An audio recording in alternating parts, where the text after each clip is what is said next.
Good afternoon and welcome in to a live edition of the Dream Wager on this Feel Good Friday, November 26, 2021. As always, I'm your host, Dylan, and I cannot be more excited to welcome back the legend, Joey D. How are you, sir? Doing well, man. I missed you guys very much. It's been a month, a hectic month at that, but we're back in the holiday spirit and we're ready to roll. Ready to roll. Great to have you. How's everything? Looking good? Absolutely, yeah. We're getting everything together, and we had a historic week and a Thanksgiving to boot. Undefeated. Yeah. Not just you, Elvis as well. I That's had a right. pretty decent day. I went 2-1 in the NFL, but just all around great performance by all of us. This green. Great to have you in with us. Took a nice month hiatus. Much deserved though. You, everyone, it's good. We got a loaded show for you guys today. We'll recap the winning day with the boys we had yesterday, talk some college football. We got plays for the rest of the week in week 12 in the NFL, and we'll round up the show with some plays on the hardwood. I do want to start with the games we saw yesterday for Thanksgiving. First of all, what a meltdown by the Bears. Not by the Bears, the Lions, excuse me. Man, I feel bad for Dan Campbell. I predicted that they would win a game by a missed Bears field goal. Turns out they lost to the make of the field goal. I mean, it Oh just no. couldn't go more sour for the Lions. That was their game to win, and it's tradition. They always have a home Yeah. game at Thanksgiving. I figured their first win of the season would come to that, and it's just been heartbreaking, man. But I did take the under. I took under 39.5 plus money Yep. plus 131. So that hit. That was a good little prop bet there, and I saw it. I just saw at first Tim Boyle was going to start because Yeah. Jared Goff was a late scratch, but then right before the game during warms up, they were like, "Hey, he's gonna come Good to in. go. He's good to go. He's gonna play." And Yeah. Red Rifle, he just isn't as explosive or dynamic as a Justin Fields. So we saw He the did under. go for 300 yards though. He He did. He did. definitely Yeah. did. Did he use the one to have the fumble loss, or that was Jared Goff? Goff Jared lost the Goff. fumble. Yeah. Um, Jared Goff played okay. I mean, they just don't have any weapons. Their best running back, Swift, Got he hurt. wind up got hurt. We both hit on our unders though. I got under Joey, not Joey, excuse me. Elvis winded up covering with the Lions plus 3.5. Smart. But it ultimately, do you think Matt Nagy saved his job? Well, I don't know what to expect with that. I think he's been making a lot of bad decisions in terms of the quarterback. I don't think they had a choice to start Red Rifle Andy Dalton this week. But I could say, to be honest, I'm a little concerned about what they're going to do with Dan Campbell on the opposite end, Wow. because though they're playing hard for him, he still hasn't won a game. And No. it's just a hard pill to swallow to keep a winless coach in the organization, regardless if the players are playing hard for him, if they believe in him.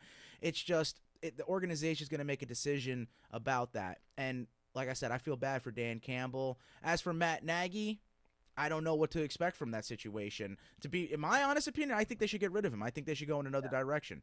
But you know them; they very well might just stick with it because he's grooming up Justin Fields, even though it's been very rocky situation with how he's been approaching Justin Fields and starting him. So Yeah, they were saying, and which why I never believed the report that they said they were going to fire Matt Nagy after the season, because the Bears have never fired a coach in the middle of the season. no, So maybe he keeps his job for the remaining of this year. But I, someone was saying they go, maybe they just start Andy Dalton for the rest of the year to try to save his job, because at the end of the day, it's all about wins. yeah, You know what I mean? And I think he's kind of fucking over Justin Fields at that point. Yeah, he's hurt right now, but you got to put him in. That's the only way he's going to get experience, is getting these reps in. hey, I saw a stat about Andy Dalton. To be honest, it was something about Thanksgiving games for him, that he's actually have a good record in Thanksgiving games. Wow. So it might have been just a perfect situation for the start.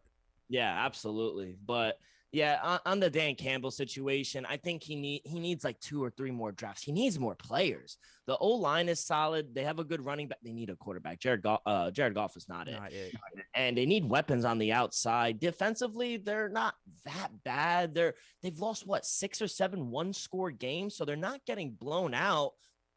They can't put points up. Yeah. They need more weapons, and I don't think Dan Campbell should be calling the plays. No, I saw that he had a playbook. Like, it's like he was a tight end. You know, Yeah. I don't necessarily know how much of a savant he could be in offensive play calling. It was smart to get Josh Reynolds the ball early. You know, Yeah. he's a good ball player. I think he's been hurt early in the season. That's why they haven't been able to utilize him as much. But get him more involved. Get players like that. Like you said, DeAndre Swift was explosive. It's unfortunate he got hurt.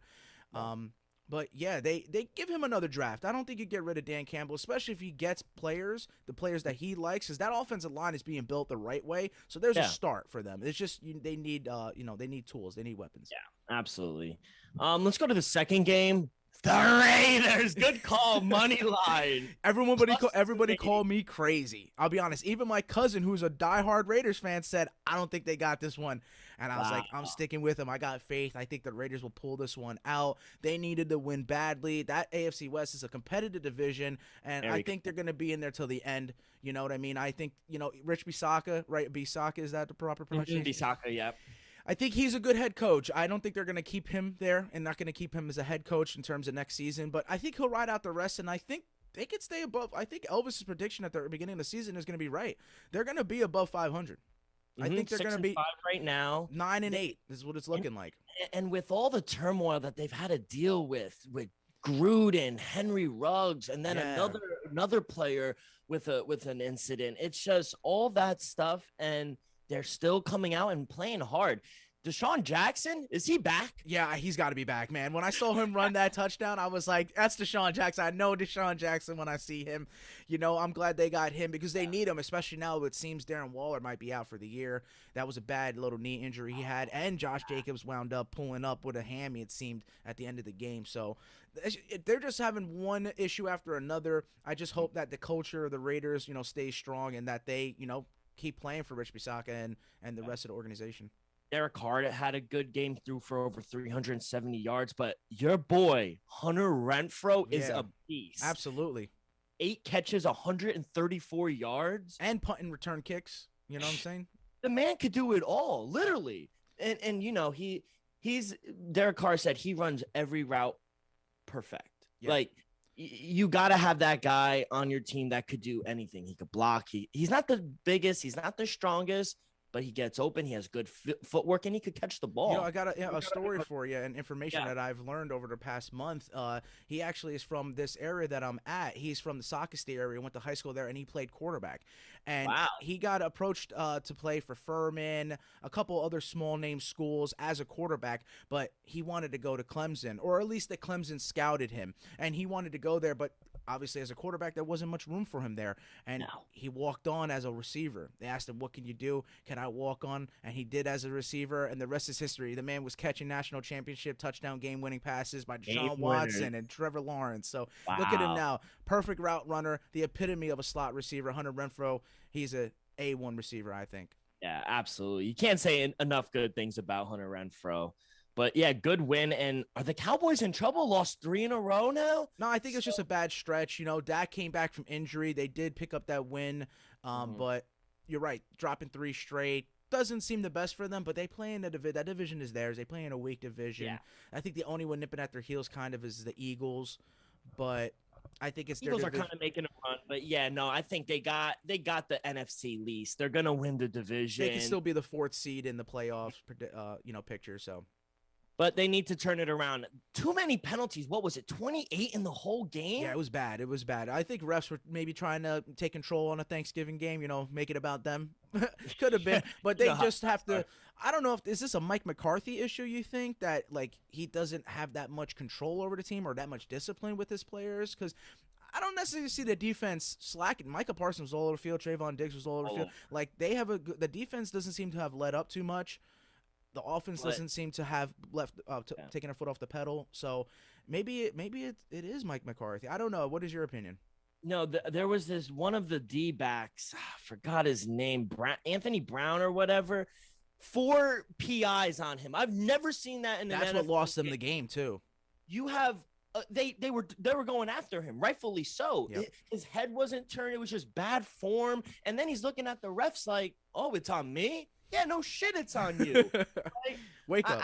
I've never seen that where a professional DB had it cost them the game. Yeah, it did. And granted, I don't think the second one where the Raiders got their second touchdown, where it was a deep throw, I think to like Zay Jones, I don't think they were hand fighting. I don't think that was a penalty, but the other three were. Yeah. So regardless, something has to. Who's their defensive coordinator? It's not the Oof. You got me there. I think something needs to go on defense, especially in the secondary. Not Trayvon Diggs, he's a beast, but something has to give. And it's not the offense; they're putting up 30 points. Exactly. So what more can you ask for? But their two best receivers were out, Amari Cooper and CeeDee Lamb, which does hurt them. But hey, that gotta do what you gotta do. And these gotta pull out a win. Gotta pull out a win. Let's go to the third game, the nightcap. Buffalo, great bounce back. New Orleans, they did not look good at all. They came out flat. I knew I in the beginning of the season, I knew that they would have some like quarterback controversy with Drew Brees leaving and Jameis being like the head guy, and they signed Taysom Hill to like a weird extension where he basically got like paid twice in 1 year. He got paid twice in 1 year, but it's basically like a tight end contract, right? Because if he were to be in the position of a quarterback, they'd have to give him a $100 million contract, which they were not going to do. So they had, they found a loophole in the system to get him signed. But I just knew that there would be issues there. They had Trevor Siemian starting, but good win by the Bills, like you said. They needed that one, and they put a beat down on them because they were in control the whole game. I think they just let up a little bit at the end, but still only let up 6. They stopped a 2-point conversion. They were on the money. Josh Allen, he's one of the best quarterbacks in the league. I heard Stephon Diggs, though, at the end of the game, he's like, I'm a little jealous of my mom. She went to my brother's game. She didn't come to my game, so that was funny. A nice one. Yeah, that's funny as hell. Yeah, great bounce back because I've been hearing a lot of whispers. There's a lot of regression coming from Josh Allen. He didn't play well the last 2 games, but good bounce back. Got the win on the road, 7-4. Now they're tied with the Patriots, but we'll see what the Patriots do this week against the Titans. But yeah, great bounce back. Stephon Diggs, big game, 7 catches, 74 yards. Yeah, I gave 2.5. I could have given like 7.5, which was like the latest line. I got it a little early. That's why I only had it at 2. I wonder how the line spread. I guess they were seeing that the Bills were going to be heavy favorites. And Trevor Siemian is just not it. You can't win. And they didn't have Mark Ingram. They didn't have Kamara. A lot of players out. A lot of players are out. Then who do you look for? Where's Michael Thomas? He's been out all year, right? He's done. He's done for the year. Yeah, that hurts big time. He is a confident receiver. You would have him every single down. Possession guy, and you miss that piece. It definitely hurts. Definitely hurts. Well, great day. You went 3-0. L went 3-0. I went 2-1. Very solid Thanksgiving for the boys. Love it. Let's keep it rolling for the weekend. Big week in college football. Big week. Rivalry week. I have 3 plays and I have a lean. All right. You start us off. All right. So I do have 2 plays. And what I'll be doing is I'm going to take a 12 o'clock game on Saturday. And I'm liking this one right here because a lot of people are underestimating how good Boston College is. And Wake Forest has had some hiccups. Yeah. So Wake Forest is taking a trip up north, taking a trip up to Boston. And I'm going to play it safe, and I'm going to take Boston College plus 5.5 at -109. They could possibly win the game outright. I know you said something to that as well. Yeah, I like them on the money line. I think they're live dogs. Absolutely, yeah. Don't ever sleep on those Eagles, man, at Boston College. They're a good football team. The culture there is very well, and the stadium gets hard to play at, especially when they get the ball rolling. So that's what I'm doing. I'm taking the points at plus 5.5, and Boston College to see if they can win outright. Let's do it. I love the Eagles. My first game, the Iron Bowl, baby. Alabama versus Auburn.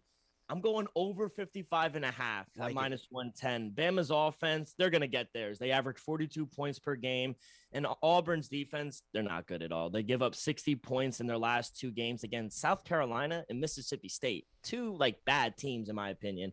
They're at home. It is the Iron Bowl. I think they'll put up some points, especially in the first half. They're going to be competitive in the first half, I think. Bama's defense on the road, they give up 26 points per game. So 42 plus 26, it hits the over mark. I think both teams do their part, and the number goes over. Bama is 7-0 straight up and 4-3 against the spread as a road favorite of 19 points or more in the last 3 years. So I don't know about the spread, but that's why I leaned on the total. Elvis, he's taking Auburn plus 19.5. Wow, taking those points. Big points right there. Big points. So those are our plays. Right, quick. What's your second play? So actually, I'll give a lean real quick because I didn't want Okay. to touch it. So the lean that I'll take is another 12 o'clock game, big Mhm. noon on Fox. That's that Ohio State Buckeye game against Michigan, and they're in the big house. So hey, here's how I see it playing out: is if Ohio State's winning that game, it's gonna be a blowout. If Michigan wins that game, it's going to be close to the chest. So my lean is the under 64 and a half. That's a lot of points, I think. Lot of So points. either way I see it, it's if Ohio State wins, they're going to blow them out. Michigan only gets about 1 to 2 scores, but if it's a close one, Michigan wins by like 3. So I'm taking the under at 64 and a half. I think it's a good lean. Think Michigan are live dogs? Do you think they shock the world? I don't know. Like you said, man, Jim Harbaugh can't buy a win over there. He can't beat Ohio State. Hasn't won in 9 years. 9 years, man. That's just not good precedent. I don't know what to think with that. I'd rather take the under and the total there. Yeah, I'm a little biased. I'm an Ohio State fan. I think C.J. Stroud, he's going to implement his name into the Heisman finalist. He's going to win the Heisman off of this game. They have 3 receivers going over 1,000 yards this year. Wow. They're all NFL prospects. I just don't see – the line is tricky, though. 8 points. I thought it would be like 10, 11, but then when I saw 8, it kind of pushed me away, and Vegas is kind of saying it might be a close game. It started out even lower than that, didn't it? It started at like 6.5, and then there's been steam towards Ohio State. I'm laying off it. I am going to be watching, rooting for my Buckeyes, but hopefully they get the win. My second game, the Civil War game, baby. Oregon State against Oregon. Beavers. Oregon got humbled last week against Utah. Very humbled. Oregon has owned the Beavers the past couple of years, but I think this is the year the Beavers have a chance to keep this one close. And I think they're even live dogs, giving me a touchdown in my pocket. And the Beavers, they have one of the best 4th down defenses in the country. I think this is the year the Beavers upset the Ducks. Ducks aren't that good. So give me this 7 points in my pocket for the Beavers. That's my second play. I like that one. Elvis' second play. He's taking the Spartans as a bounce back. Okay. At home against the Nittany Lions. They're plus 100. They're underdogs. Wow. Because, they just got embarrassed by the Buckeyes. They didn't. Yeah. That was a hard loss. Hard loss. So he is taking the Sparty on the money line at plus 100. That is his second play. And my last play, Oklahoma versus Oklahoma State. I'm going to actually lay the points with the Cowboys minus 4.5. The Cowboys have been great against the spread this year, covering 9 straight. And they're on the road as a favorite, which is very unusual in this kind of game going up against the Sooners. Oklahoma lost to Baylor this year. They've kind of had one foot out of the door half the season. We don't know if not Lane Kiffin. We don't know if Lincoln Riley's going to exit or if he's going to stay. So I don't know. I just think they have a lot of controversy surrounding the program. I just think the Sooners, they're not it. They need everything to go right to get in. They're 5-6 ATS on this season. I think this is the Cowboys' year. I think they might even. Is this at a neutral field, or are they playing at Oklahoma State? At Oklahoma State. Okay, so they're home. All right. And Mike Gundy, you know him at home, like you said, 9-0 against the spread this year, looking good. Looking good. And the Sooners are just 5-6 ATS this season, so not that good. Hey, we got a little call there, but I'm also touching that game too, my man. And what do you got? That one, I think a lot of points are being scored in comparison to the one I said prior. This one, I got an over 49.5, taking that minus 110. Going to ride with the over. I think a lot of points are going to get scored. Yeah, I do too. I think it's going to be a shootout. No, defenses usually don't show up in like these kind of games. Big 12. And it sucks with all these games because we got Oklahoma and Texas going to the SEC, but and they're going in next year. They have to find a way for these games to still live on and still play because these rivalries, they run deep. They're fantastic. Exactly. And they're good for college football, especially I like how Florida and Florida State can still play. Even though they're not I think that's what they'll need to do. They'll need to keep those rivalry goings, even though they're in different conferences now. And I'll like it. I think it might be more interesting matchups, to be honest. Oh, absolutely. So those are our 3 games. Oh, and I do have one lean. LSU plus 6.5. Gotta go Tigers. Coach O's last game. They're home. Go Tigers. Go Tigers. I don't even know. The man won a national championship and he got the boot. So a lot of skepticism. People talking about Lane Kiffin might go into I heard LSU. that. You think he'll jump ship and go right over to LSU? I don't know. LSU is just they don't keep their coaches. It's a hard program to coach. Yeah. And but besides, Les Miles got the boot. Yeah, And I was gonna Miles say is Les a Miles Hall of got the Famer. boot. Coach So O, born and raised Cajun, got the boot. and got the boot and won a national championship. So it's like I don't know if that's a program I would want to lead. You got everything in Ole Old Miss. Miss. You want a So blank check here? here. So that's my opinion on that. But thank you for those picks. Let's stay on the gridiron. Week 12 in the NFL. We got a lot of interesting matchups. Let's start with the 1 o'clock game. Like I said, Patriots are home, laying 6.5 against the Titans. Over under at 43.5. Do you have a play on this game? Man, I think New England, like I said early in the season, might have a chance to make the playoffs here. No Derrick Henry? Is that what we're dealing with? Yeah, no Derrick Henry. No still. Derrick Henry. I'm gonna give the points. I think they win by a touchdown, locking in New England minus 6.5 at minus 111. That's what I'm seeing it right now. Yep. And they're the hottest team right now. First place, 7-4, will tie now with the Bills. But if they win, hey, they're right there. Mac Jones, Good he's pick. making everyone looking like a fool. Everyone, he should have been the first overall pick. to be Really? honest. Yeah. But we talk about this situations. He was in a great situation. And another great Elvis, situation. he's doing a two-way teaser. Elvis, Okay. he's doing Houston plus 3.5, and he's doing New England bumping him down to a half. So Wow, that's he got that crazy because I'm seeing Houston giving points now. yeah. So he got it at. He's doing plus 6 points. So he's doing instead Okay, of the, okay. yeah, he's flipping it. So that's good. I have no opinion on this game. I do think the Patriots win. I don't want to lay the 6.5. So ultimately, it was a stay away game for me. Second game, Jets going on the road. Texans are laying 2.5 against the Jets. Over under at 44.5. What's your play here? I'm going to touch the total there. I think I'll be surprised. I'm going to take the over. I'm going to take over 44.5 in this one at minus 109. I think two bad teams, maybe two bad defenses, maybe the offense just get hot and they just start scoring points down there in Houston, an indoor stadium. I think they can get some points on the board. It'll be fun to watch something like that instead of seeing just a defensive matchup with two bad teams with nothing really to play for. Yeah. My first official play, I'm actually going to lay the points with the Texans. Tyrod Taylor's back. Yeah.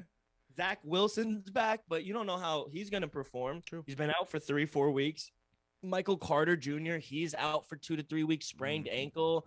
So I don't think the Jets are going to have a run game, and they're just going to have to throw the ball. And I agree. I think there are going to be a lot of points on both sides. Both defenses aren't good. No. So with the resurgence of Tyrod Taylor, I trust them a little more than I do trust the Jets. So I'm going to lay the small number at home. Give me the Texans minus 2.5 official play. Right on. Second game, we're going to MetLife. Giants hosting the Eagles. Eagles laying 3, over under 45.5. What's your play here? I'm going to look at a money line odds. I'm not necessarily comfortable with the points in this one. If I'm debating that, then I might as well take the Giants plus 3.5, but I don't trust it. So give me the Eagles money line. It's a rather hefty number, but I got it at minus 189. I'm going to take the Eagles money line at minus 189. Yeah. Elvis is also taking the Eagles on the money line at minus 170. I'm actually going to lay the points on the road with the Eagles. The Giants, they just fired Jason Garrett. Joe Judge is out the door. Gettleman, he's going to be out the door. We got to stop calling him Danny Dimes, too. It's not. He ain't Danny. Nope. No. So I just thought this play is basically just a total fade on the Giants. I don't trust their offense, their defense. I don't trust as well. So I think the Eagles finally found their identity. They're running the ball really well. So Jalen Hurts is better than Daniel Jones. So I'm going to lay the 3.5 with the Eagles. That's my second official play. Like that. Third game, very interesting matchup. Colts hosting the Buccaneers. Colts 3-point underdogs, over under at 53. What's your play here? Man, have the Bucs looked bad the past couple of weeks? They have yet to cover on the road. They have yet to cover on the road, and they're on the road again in this one. And Jonathan Taylor's the MVP right now. Jonathan Taylor is, he's lighting it up, man. Jersey boy. Yep. That's right. Man, now that you tell me that, If they can control the clock, I think something's telling me that this could be the game that the Bucks do finally get a cover. But Mm. the way that Jonathan Taylor's playing, man, he could single-handedly win you a football game.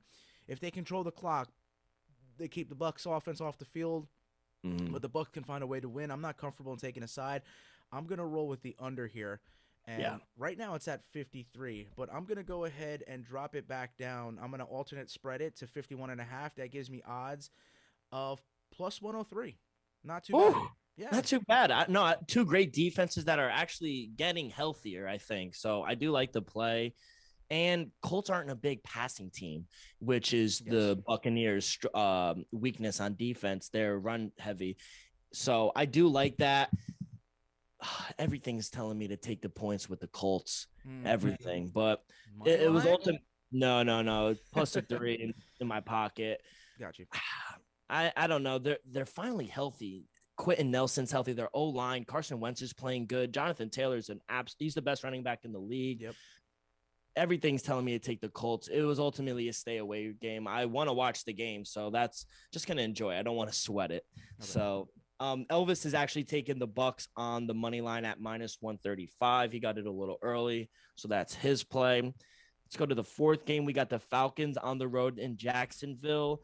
Jacksonville 2-point underdogs, over under at 45.5. Any play on this I game? might want to stay away from this one. This might be the game that I shy away from, to be honest. Yeah, ugly game for anyone. In Jacksonville, it could be rainy, wet conditions. Yeah, it was ultimately a stay away from me as well. I didn't touch it. Two bad teams. Elvis didn't touch it as well, so stayed away from that. Stay away game from all of us. Let's go down to Miami, Carolina. Cam Newton, I'm back. Carolina's laying 2 points on the road against the Dolphins, over under at 41.5. What's your play here? Dang, two close records here. They're in Miami. Wow, this one is a tricky one. I might not want to put an official play. I might want to lean this one, and I'll go for it, man. At home, I don't know if Cam's back. Like honestly, I'll lean Miami money line at plus 110. Ooh, live home dogs. Yep.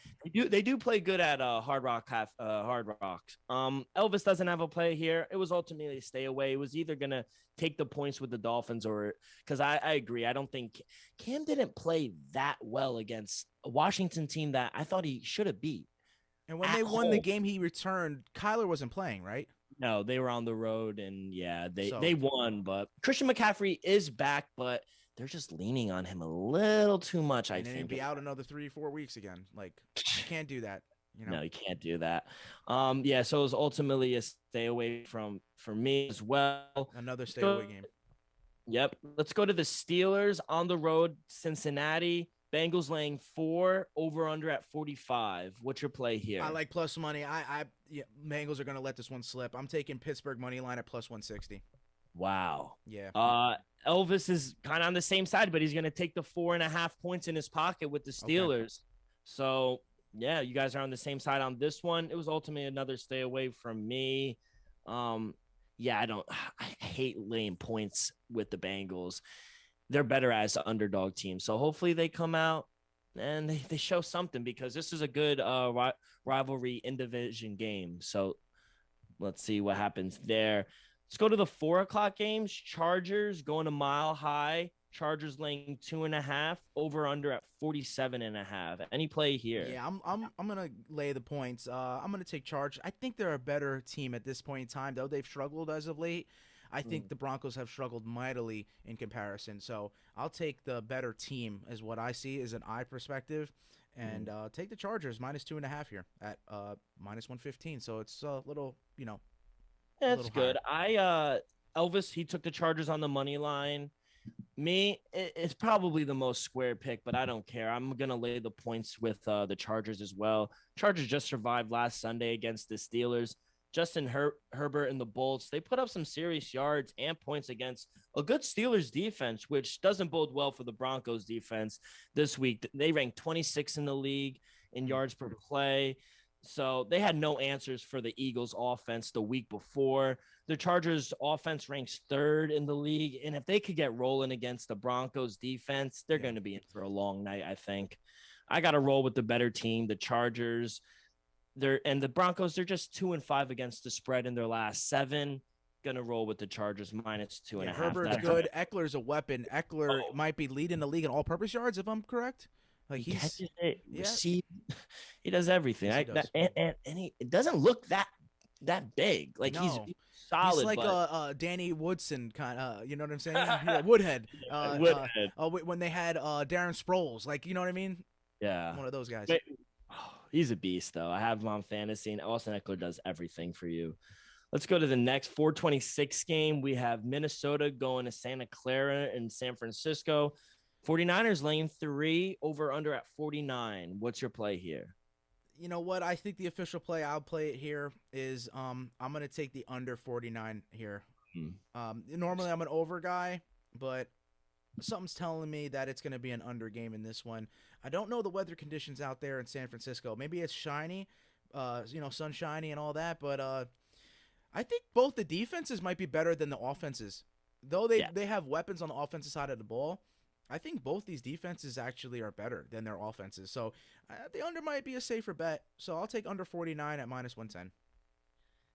Elvis, he's on the 49ers money line at minus 158. I've been on the Vikings a couple times now, and I'm going to go again. Vikings +3 at plus 100. I love this spot for the Vikings. Both teams coming in hot, but I think the 49ers are going to come back down to earth this week. Kirk Cousins, he's been a lot more capable than he has been in previous season. He's only thrown 2 interceptions all season. That's fewer than any other team in the league. And on top of that, Minnesota has the 9th best passing yards per attempt, while their running game speaks for itself. You know, Dalvin Cook, he's a beast. Yep. The only thing that does worry me is the Vikings. Their defense can be suspect at times. They give up a lot of yards through the air and on the ground, but I think the Vikings can contain the 49ers run game, which has come alive in recent weeks. Yes. But the biggest factor for me is Kyle Shanahan's record at home as a favorite against the spread. Just 5-13-1. Oof. Not good as a favorite. I'm going to side with the Vikings to keep this one close and possibly win the game. So going to take the 3 points in my pockets with the Vikings. Best game of the 4:00 window. Rams going to Lambeau Field. Basically a pick 'em right now, over under at 47. What's your play for this game? Dang, man. Something's telling me that Stafford might show up A-Rod. I don't know how that sounds. That sounds crazy. But if I'm thinking that, is that my first visceral reaction to it? I might want to stay away from this game. It's in Lambeau, and that's saying something. Are we expect I'm really concerned these types of weeks as the weather gets, more into the winter. How is it going to be? Is it going to be snowy? Because then if that's the case, then I think you got to take Packers money line here. And if you do that, that's at plus 101. So not too far, but still plus money. But if they're looking, if they're going to run the ball well and the defense shows up, then it could be the Rams game. So, man, I don't like the total. Since I'm very hesitant on who to side, I'm actually going to stay away from this game. Smart. To be honest, just enjoy a good football game at 4:00. Enjoy a good football game, exactly. Elvis, he's taking Green Bay on the money line at plus 105. For me, I'm on the Rams. Yep. Primetime matchup between the Rams and Packers. Rams off 2 bad losses and they're bye. I'm going to side with the road team in this one. I think the Rams, they bounce back and get the win. Everyone has written Matthew Stafford off because of his performance of late. He hears all the noise as well. But Stafford and McVay, I think they'll be ready. They'll have the boys ready to play after their bye. They've had the week to look over film and identify their mistakes. I think Stafford has a big bounce back game. All we're hearing from the Packers side is Aaron Rodgers, his broken toe. He's going to fight through it. But now Aaron Rodgers is a bad man, but look at the line. I think it should be at least Packers -3, especially since they're at home. Yep. I think the line says it all. Give me Stafford, McVay, and the Rams to get the job done at Lambeau Field. So I'm going to roll with the Rams for this one. And Sunday night football. At the At bank. the bank. Let's go, baby. Browns going to the DMV. Oh. Ravens laying 3.5 over under at 47. What's your play here? This is a division rivalry game, man. It's going to be close to the chest. I got to take the points. Taking the Browns plus 3.5 in this one. I think the Ravens could win outright, but it's not. The odds aren't looking as nice as you would get close to even money with just taking the points. So I'll take the Browns plus 3.5. I think you're going to be a competitive Sunday Night Football matchup for sure. Elvis, he's on the Ravens money line at minus 180. I'm going to lay the 3.5 with the Ravens. Lamar's back. They didn't play a good game last week against the Bears. They got the win, sneaked by, but I think this is a statement game at home. It's their division then. Baker Mayfield's playing hurt. Kareem Hunt is still out. Nick Chubb is back, so I think they're going to have to play hard against the run. But other than that, I think the Ravens, they get the job done, stay in first place. This is a statement game. They need to win this game. They need this game, that's for sure. So I'm going to roll with the Ravens minus 3.5 at minus 105. And those are our plays for football. Week 12, good luck. Let's have another fucking solid week in the green. Let's go to the hardwood. I have 3 plays in college basketball, and Elvis has 1. So let me get to them real quick. First game for me, I'm going to take Oklahoma State minus 9.5 against Oral Roberts. Usually, you know me, I like to take the home puppies, but this isn't the same Oral Roberts team. They lost a key piece in their team last year with Kevin O'Banner. This year, Oral Roberts team, they lack size down low, and Oklahoma State's just going to abuse them down low. With the Cowboys, they have 9 players giving you at least 7 points per game. Another advantage the Cowboys have is their depth. Oral Roberts is not that deep, and they can't turn to anyone on their bench for help like the Cowboys can. So I just think this game is just a total mismatch. I don't mind laying the big number with the Cowboys. Give me the Cowboys minus 9.5 at plus 100. Oral Roberts still got Max Abmas. Yeah. He's still there. He's still their star. So yeah. Next game.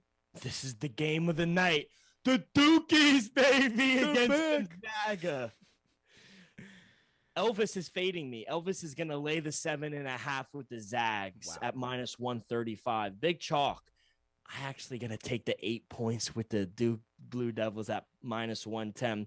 2 of the best teams in college basketball. What's going on tonight? I think Gonzaga should be the favorite, but I just think this number has gone a little too high for me, at least.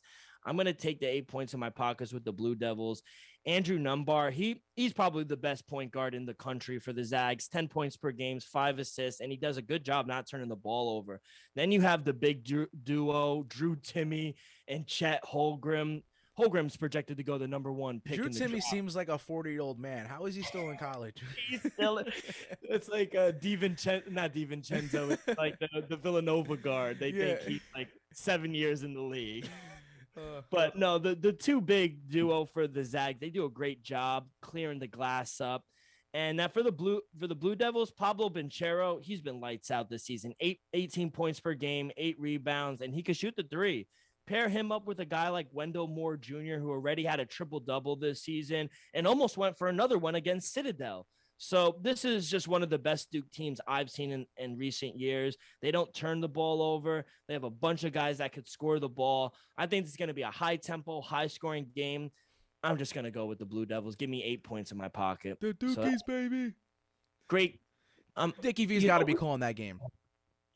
And he called the last game between Zags and UCLA. He started crying. It was his first game back. He's going through chemo. You know, we're big Dickie V fans. We wish him nothing but God success. bless that man. He's a soldier.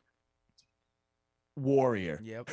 He's a warrior. And Joey, I think you'll be happy with my third play. I'm taking Iowa Gales, baby. Iona Gales. Upsetting Alabama last time. Biggest upset of the year. Yep. I'm taking the Gales plus 3.5 against Belmont. I love what I'm seeing from the Scale team. 6-0, huge win against a highly ranked Alabama team. They've been underrated for most of the year, in my opinion. Undefeated. Patino's got them playing. Oh my God. All their wins besides North Alabama are against solid teams that have made the NCAA tournament. Harvard, Appalachian State, Hofstra, good teams. And it all starts with my guy, Nelly Jr. Joseph. He's a beast, 16 points per game, 8 rebounds, 3 blocks per game. The guy does it all. Now with Belmont, they're a good team, especially on offense. I think they have the firepower to keep the game close. I just think they rely too much on the 3 ball, and Iona does a great job guarding the arc. So I just think Iona, they've done a great job overcoming a variety of opponents this year, and I think that it continues tonight. I think they should be the favorite in this matchup, but hey, I'll take the 3.5 points in my pocket with the Gales. So those are my 3 plays. Like it. And I have one more play for you guys in the NBA. Golden State, best team in the league, -6, -110. The Warriors, they're 8-2 ATS at home this season. And the Trailblazers, they're a measly 1-8 straight up and ATS on the road this season. Gonna ride with Steph, best shooter, best point guard I've seen in my life. So gonna ride with them, Nice. laying the points. Joey, you do have something to tell us before we go. An Yeah. interesting fight thing. Yeah. Let the people know. No UFC, no boxing. There might be, some ONE FC or Bellator going on, but I don't care about that this weekend. What I'm going to be invested in is Triller's Triad Combat. First of its kind. It's going to be a crazy type event. I think they might even be fighting in a triangle ring here, but there will be no kicks involved. There'll be no grappling involved, but the people, the fighters, they can clinch work. They can actually step on their opponent's foot, like not stomp on it, but step on it to hold them in place as they're landing punches and blows and stuff like that. And this is right at some of the fighters' alleys, like Albert Tumanov and Mike Perry. And man, I got picks for you. I think it's an interesting event, and they're getting paid rather well. Frank Mir came on a podcast and said that if he, wins and he does everything that his bonus is on the contract, he's gonna make it well north of $100,000. And he said he never once won $100,000 in a UFC fight before. So good for them. Fighters going to be paid exceptionally. I think it's going to make for an interesting night of fights. And I'll go through the picks that I have because Verdict MMA, man, they're on top of the game and they have everything laid out for us here. So Scott Sigmund in the first matchup of the main card will be taking on Albert Tumanov. And I got to go with the ex-UFC fighter, Albert Tumanov. I think he gets a knockout victory within 2. So at the second round knockout, that's what I'm taking, Albert Tumanov. And there's another fight after that. Brian Vera against Derek Campos. Both are boxers. So this is a mixed event. You got MMA fighters, you got boxers, you got all these guys coming into this one competition to see who's best. And I'm going to go and ride with Derek Campos in this via decision. I think that he'll just outpoint him and, they'll make it to a decision. I'll judge scorecards in that fight. 2 boxers there. And in the next one, this is where MMA and boxing clashes and the people's fight of the night. Not the people's main event in this one. Michael Seals, ex-boxer, is taking on ex-UFC veteran Mike Perry. And I'm going with Platinum Mike Perry. I think he gets a knockout victory in the first round. That dude is a savage. Nothing's going to stop him. And this is his type of game. Like, he really did not care for the kicks, nor did he care for the grappling aspect. Though he's a strong dude, his game is boxing, punching someone. And man, you should see the press conference. He's nuts. He's like, so we're going to bleed. Someone's going to get hurt and someone might die. Mike Perry's too much. But I'm taking him with a first round knockout victory here. I think he punishes Michael Seals here. I do. Get in, get out, and get paid. And get paid. That's right. So love it. And then, that should be interesting. When is it going on? So this is going to be taking place. I got here as another bonus for you. Triller's also going to be throwing on a full concert. Metallica will be putting on a full concert for you guys. And this is tomorrow night. This is Saturday night. I think they might put it on at 8 o'clock. I don't think you could put on anything other than prime time on a Saturday night. Yeah. So just look it up, Triad Combat, Triller's Triad Combat. I got 2 more fights. Co-main event, boxing matchup against an MMA fighter again. Alexander Flores, boxer, taking on Matt Mitrione. Unfortunately, Matt Mitrione, he's an MMA guy through and through. I think he needs to mix up the striking and the grappling. I'll take Alexander Flores via decision because Matt Mitrione's a tough dude. Heavyweights, I don't think they're going to be able to get put down there. Matt Mitrione's a crazy dude as well. But give me Alexander Flores outpointing Matt Mitrione in the co-main event. And then this is the main event for you guys. If you guys know Kubrat Pulev, he's taking on Frank Mir. And Kubrat Pulev is a boxer through and through. Frank Mir was a grappler through and through. So I think it's a bad matchup for Frank Mir, though he spoke highly of himself and thinking that he can make a lot of money if he comes out victorious. I don't think so. And as it gets into the later rounds, this is a fight that has 10 rounds. So Wow. a 10-round fight does not favor Frank Mir, in my opinion. I think Pulev gets the knockout in 7. So I'll take him as the veteran boxer and the seasoned guy there, stand up oriented, not grappling oriented. Pulev will get the knockout in 7. Let's go. Great little event we have going on because UFC taking a little week hiatus, but they'll be back next week. We got a fucking banger. Rob Font versus Jose Aldo. Yeah, can't wait for that one. And hey, next Friday's episode will be a live one with all of us in studio. And can't wait. In the words of Bart Scott, can't wait. We will see you guys on Monday with more picks, hot takes. Please follow along our social media, Twitter and Instagram at The Dream Wager. You can find all of our episodes wherever you listen to podcasts, Apple Podcasts, Spotify, Stitcher. If you haven't already, please subscribe, rate, give us a review. All that good stuff helps us out tremendously. Be a friend, tell a friend, and we'll see you guys on Monday.